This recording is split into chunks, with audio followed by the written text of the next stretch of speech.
Good morning. Can you believe that today is the first day of summer, called the summer solstice? Well, we just read a chapter in which the Hurons celebrate the winter solstice, the shortest day of the year, on December 21st. And they do it by having a festival called Onaharoya. And this is a 3-day party in which they scamper through the village and disrupt people and do tricks on people and give them gifts and listen to their dreams. The point is to lift the spirits, particularly of the frail and the old and the depressed. Now, today is almost 6 months from Christmas.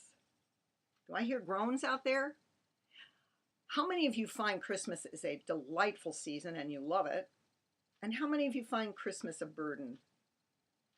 I have to tell you that Christmas for me is a very hard time. I do not like the winter.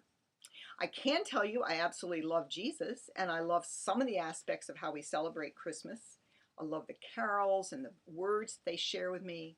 I love pictures of the Holy Mother and how she snuggles Jesus, and how I can just think about not only snuggling him, but him snuggling me. I love the lights that we have in the windows. I love the smells of cinnamon and nutmeg in the kitchen. But frankly, Christmas is a real struggle for me. One of the reasons is, as a counselor, many of my patients get way more depressed during this season. I see around me families struggling with finances because they're trying to make a really big Christmas for their children. I see people having trouble who are in broken relationships, wishing that it would be true, peace on earth, goodwill towards men, and that their relationships could see reconciliation, but they don't. I see people getting intoxicated and overeating and having trouble with their stomach, all because of indulgences. Now, maybe we should just have a celebration like Onaroya, in which we are pranksters and play tricks on our neighbors and friends.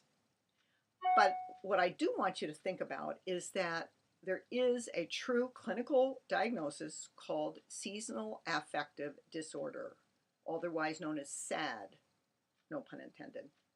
And seasonal affective disorder is a subform of depression, and it's made up of feelings of hopelessness and helplessness, of appetite and sleep disturbance, of negative thinking and low motivation. Now, there are some questions as to what causes it. Nobody seems to exactly know, but genetics play a role. How our body responds to the disruption of our biological clock when we have to set the clock forward and gain sleep, but we end up with more hours of darkness. And of course, lower levels of serotonin. That is the neurotransmitter or the brain chemical we need in order to maintain a normal mood. So those are some of the causes. Now, the issue is, how can SAD be treated? The books don't mention revelry and parties.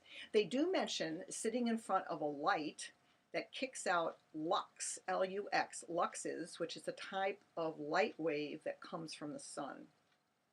The books also suggest medication, making sure we're on either homeopathic or pharmaceuticals that increase melatonin, serotonin, and other forms of mood stabilizers and mood boosters.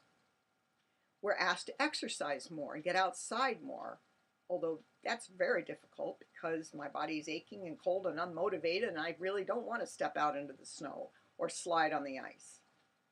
It also suggests that at that point we might benefit from psychotherapy or alternative forms of therapy like yoga, meditation, guided imagery, neuroemotional techniques. And finally, it suggests travel, if any one of us is lucky enough to be able to get away for a week and get the sunshine. Now, the reason I'm sharing all this with you is because I think the winter is a difficult enough time for many of us that if we could join together as a community of readers and share ideas about how to anticipate winter, how to get through the winter, maybe even to schedule trips for ourselves now for next December, January, or February, it might be beneficial to us. One of the hopes that I have for these blogs is that those of you who are readers and followers can actually join together and start sharing ideas. We are not alone in these struggles. I'd love to hear your ideas. As I've said, I have a hard time with winter.